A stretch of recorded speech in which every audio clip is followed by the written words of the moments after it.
Hello. So today I'm going to be explaining how I paint like galvanized tin texture on my door hangers.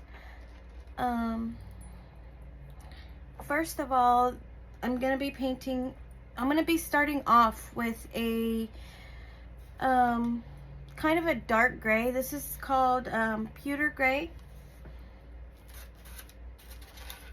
You're going to need 3 different colors of gray for this technique. Like I said, I'm going to be using the pewter gray as my base, and then you're going to need something light, which I'm going to be using granite gray by Apple Barrel, and then also you're going to need some kind of metallic.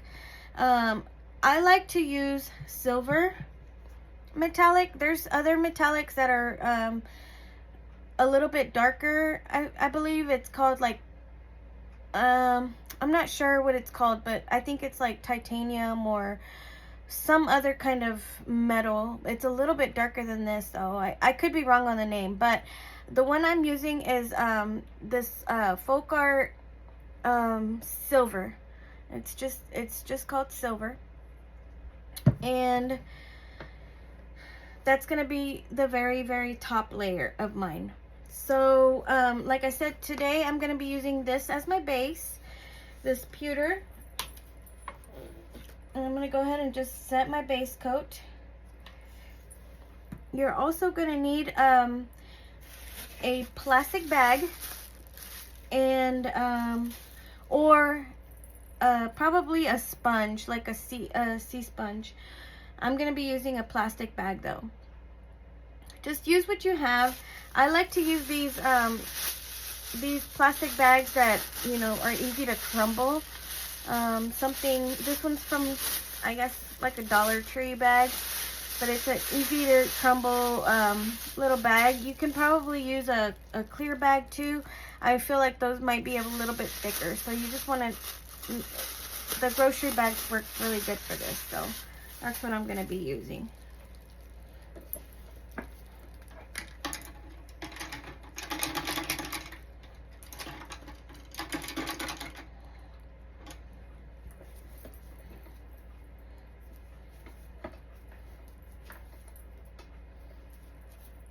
This door hanger has several different textures on it, so if you want to learn how I did my cow print, I also have a tutorial on that. I can probably link it down below if you are interested in learning how I painted my cow print.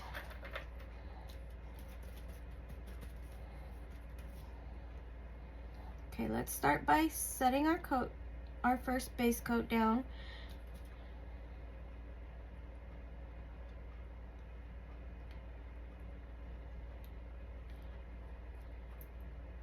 This pewter gray by Apple Barrel has really good coverage, so you probably will only need about 1 or 1.5 coats.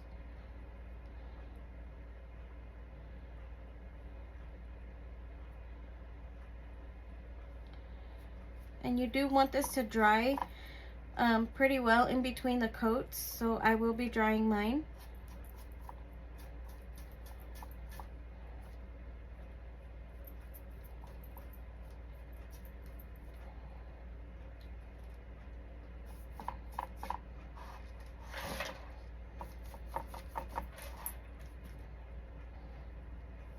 Ideally, this would have been the first step I did, but I wanted to go ahead and record this video for you guys, so I went ahead and skipped a few steps on my door hanger and did this one almost last. I still have a few finishing touches that I need to add to this one, but I needed to go ahead and do my galvanized first.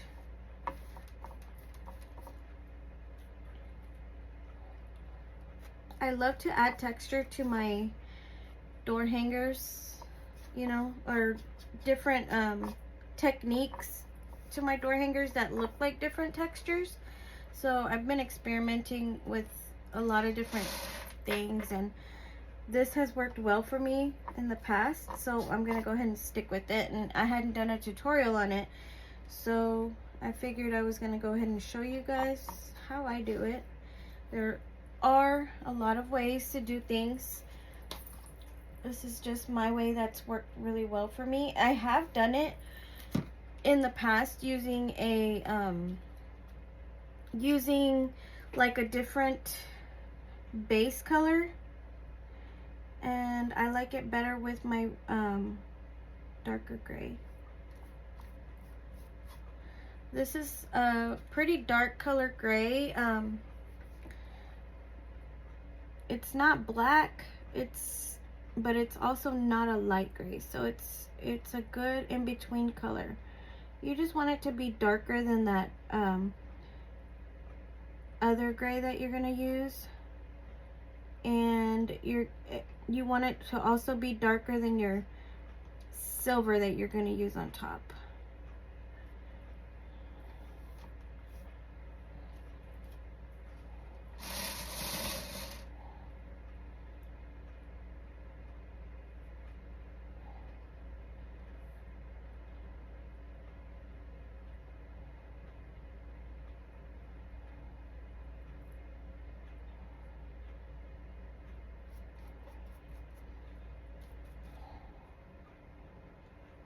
Like I said, ideally this would have been like the first step I did, just because when I do my plastic bag, I don't want to have to be covering, you know, my work that I've already done over here, which I'm probably going to have to.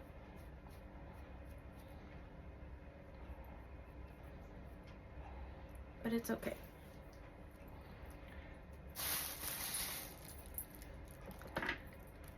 Let me just dry this real good.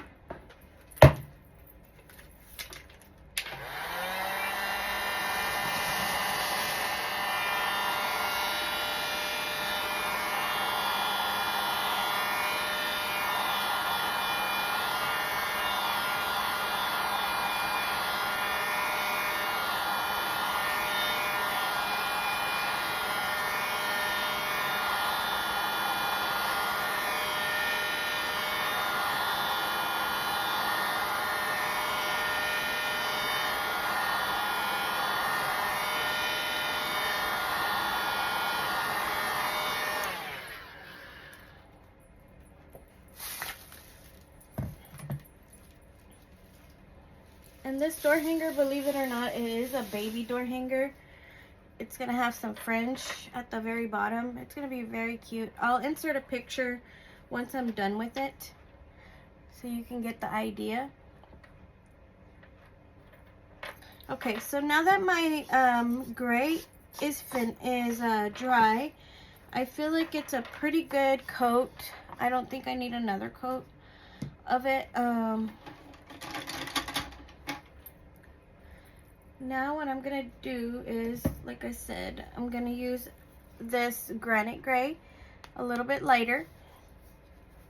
I'm gonna use a sheet of paper underneath.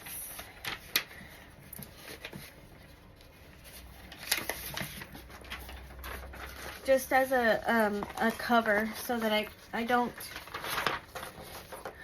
accidentally get on my other surface too much anyway, where I have to touch it up. So what you're gonna need to do is you're gonna need to get a plate. I use these plates from Dollar Tree, and you're gonna want to put a good amount of paint. Well, I guess depending on how much of a surface you're gonna be using or painting. I always put a little bit here, and then with my bag, I try to kind of make it like a little ball in a way. You still want the scrunchiness of it for the texture, but I just kind of scrunch it up in a good sized little ball, and then you're gonna dip it into your paint like this, and then you're gonna just dab it down. You don't want all that puddle of paint on your bag, so basically you're removing most of that paint that you put on it. you're removing it. And then what you're gonna do is, let me cover this up real quick. What you're gonna do is you're gonna wanna dab it down on your surface, just like that. And now I'm putting it back on my plate. I'm not dipping back into my puddle of paint. I'm just going right here where I kind of dabbed it because there's still a lot of paint there. And you're just gonna keep going on that. You're gonna add as much as you think you need on that texture. Remove this paper. I'm gonna have to be moving my paper around so that I can get to the edges of things. So it's okay if I get it on my other surface. I just don't want to have to touch up so much. That's why I'm covering it. But ideally I should have done this step first.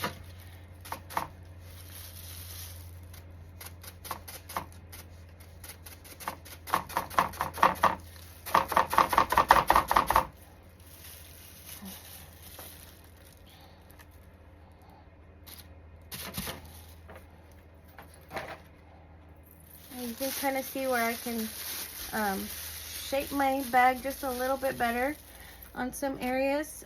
You don't want the same texture, like right here, it's got a lot of ripples and stuff. Like I want to kind of minimize those a little bit. I don't want them to be so prominent.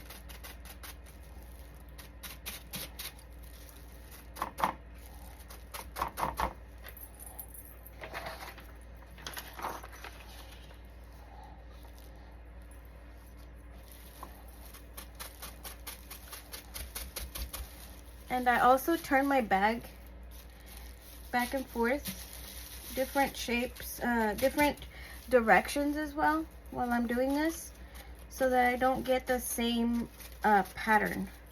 I don't want it to look like a pattern on here.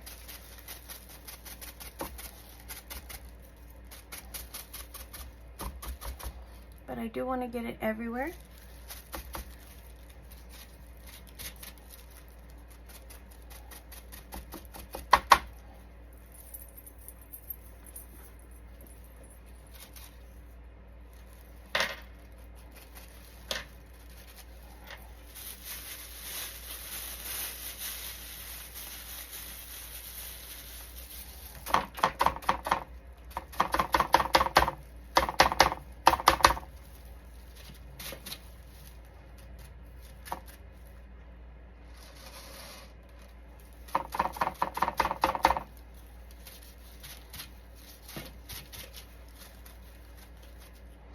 And you can add as many layers as you think you need. If you skip to an area and you feel like it doesn't have enough of this light gray, then you can automatically go back and fill some more. You can also go back in with your darker gray and take some of it off if you feel like you put way too much on there.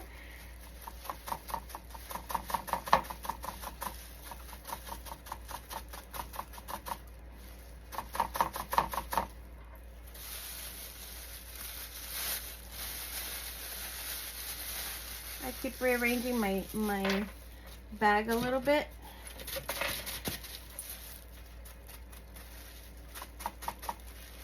I'm gonna have to go back in and touch up a lot of this line. It's okay though.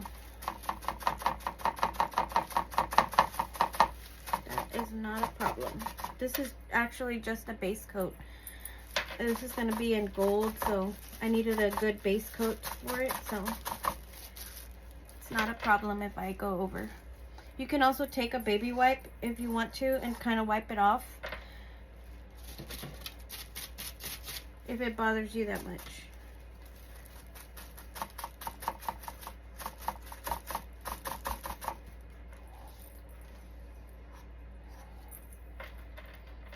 I'm just kind of wiping some of that off right now so that I don't get any of those raised little bumps. That way when I go ahead and do my background again, I won't have all those little raised bumps. Okay, so now that we're here, in this area right here, I feel like I'm pretty content with this amount that I have on here already. What I'm gonna do is I'm gonna go ahead and do the same exact thing, but with the silver this time. And you don't have to change your plate unless you're messy like me. I used up all my plate, so like I said, I'm using this faux metallic silver. Gotta shake it up really good because metallics usually like to settle to the bottom. So sometimes you get like a clear liquid when you put it on your plate. So I want to make sure that it's nice and shook up. And for the silver, you're not really going to need as much paint. So I'm really just going to put a little bit on my plate. I'm going to switch up my bag a little bit, and I'm going to use a different part of it. That way I don't transfer any of that other gray on there. It's okay if you do, but I just wanted to change it up a little bit. And you're going to do exactly the same thing. You're going to stick it in your silver, and you're going to dab the most of that paint off of it, and then you're just going to dab again. This is not going to make much of a difference as far as like the color goes, because the silver is a little bit more translucent, but you're going to get that shiny metallic look on top of what you just did, and so it's going to make all the difference in the way it looks.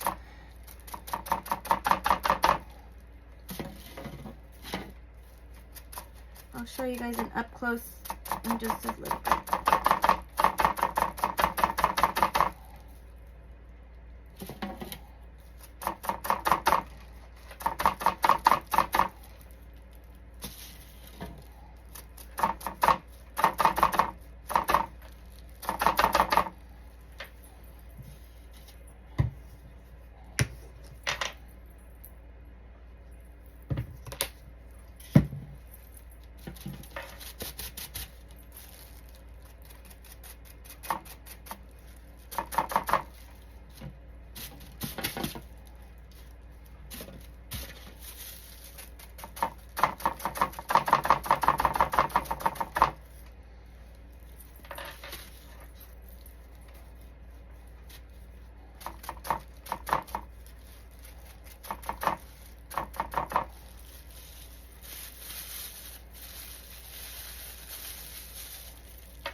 I don't know if you guys can see any of that difference, but I will show y'all a little bit more up close.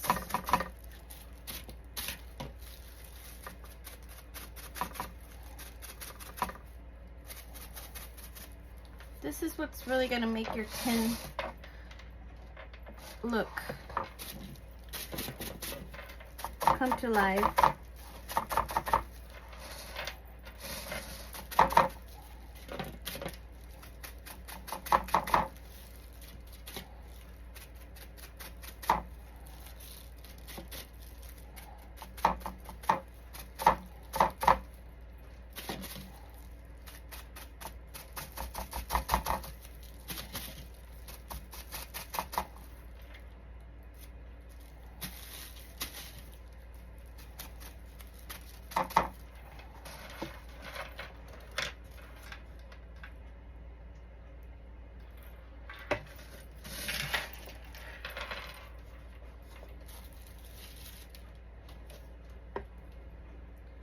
I don't know if you guys can see the glimmer or the shimmer of the silver, but it really makes a big difference. It makes it pop. And it really looks like a galvanized tin.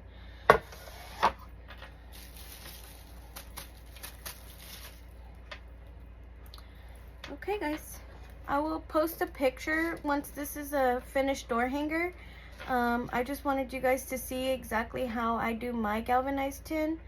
I'm trying to show you a good angle of it so you could see that it does shine a little bit, like to make it look like metal. I like to, at the end of mine, I always like to do a little bit of a kind of rusty outline on mine. So I'm gonna go ahead and do that as well here on camera with you guys so you guys can see that part.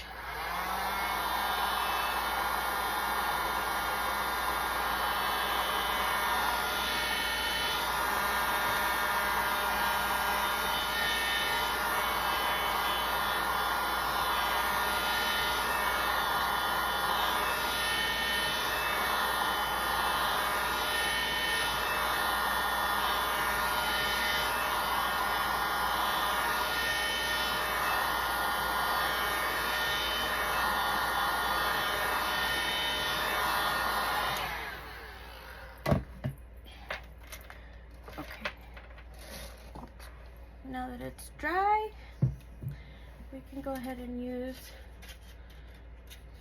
I'm just going to use one of my old plates. Let's see, I'll use this one that has a silver on it.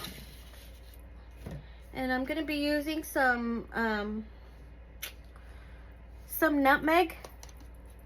That's what color I use down here at the cow print. So I kind of want it to kind of stay around the same colors, so I'm not going to put in too many different colors. You can use this nutmeg, or you can also use something like a burnt sienna or something like that, burnt orange, something like that, something along those lines. Whatever you have in your drawer, in your paint drawer.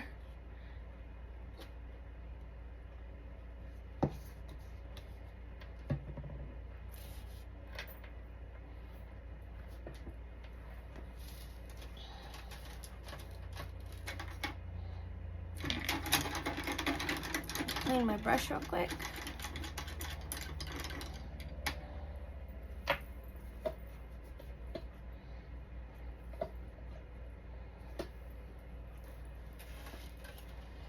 And I know we just dried this, but I'm gonna be spraying some water back onto my wood with this little spray bottle, and I'm gonna just kind of spray it, get it wet a little bit on a certain side where I'm gonna start, and then I'll keep spraying as I keep going along.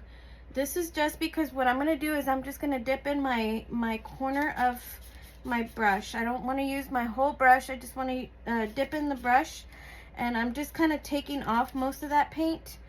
But with the wet, well, the water that I just sprayed on there, it's just kind of gonna glide along the edge, and it's not gonna paint the whole thing, but it kind of looks like a little bit of a rusty edge, and I just wanted a little bit, just a little bit of color to give a little bit of an edge. And I will show you all that closer in a little while.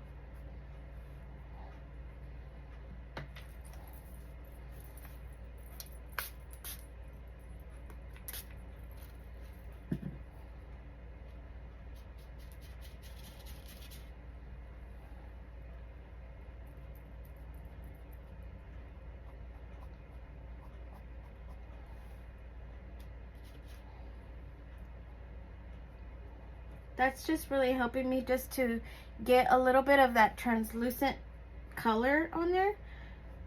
I don't want it to be brown. I just want the, like, a little bit of a translucent coat on there of this brown, like see-through. I still want to be able to see through my whole tin that I just made. But I'm going along the edges and adding some of this brown on there. I think it just adds a little bit of character. You don't have to do this. I just like to.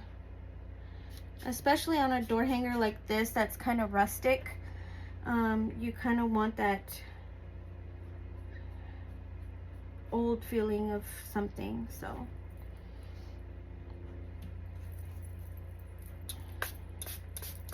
And the spray just kind of helps the paint glide really easy and just become very translucent.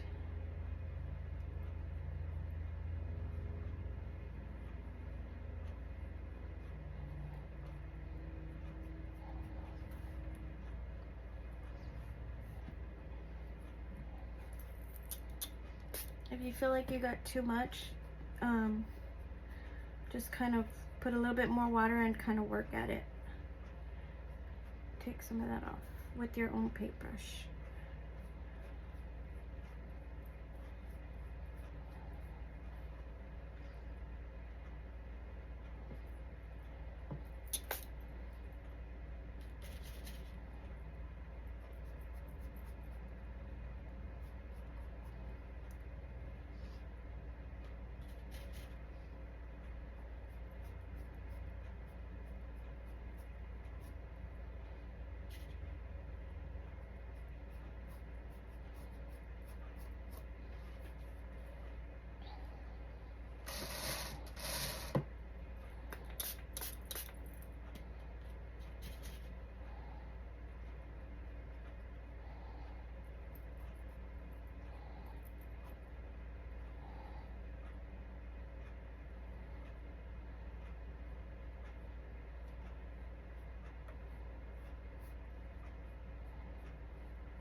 Okay, I think we got most of it.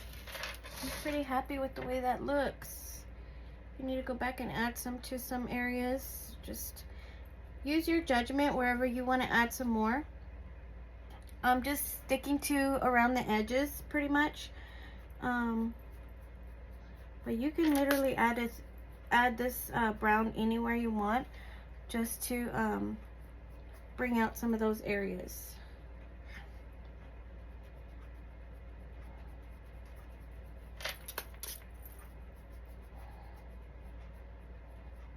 So it kind of looks like rust. Okay. There we go. Here it is.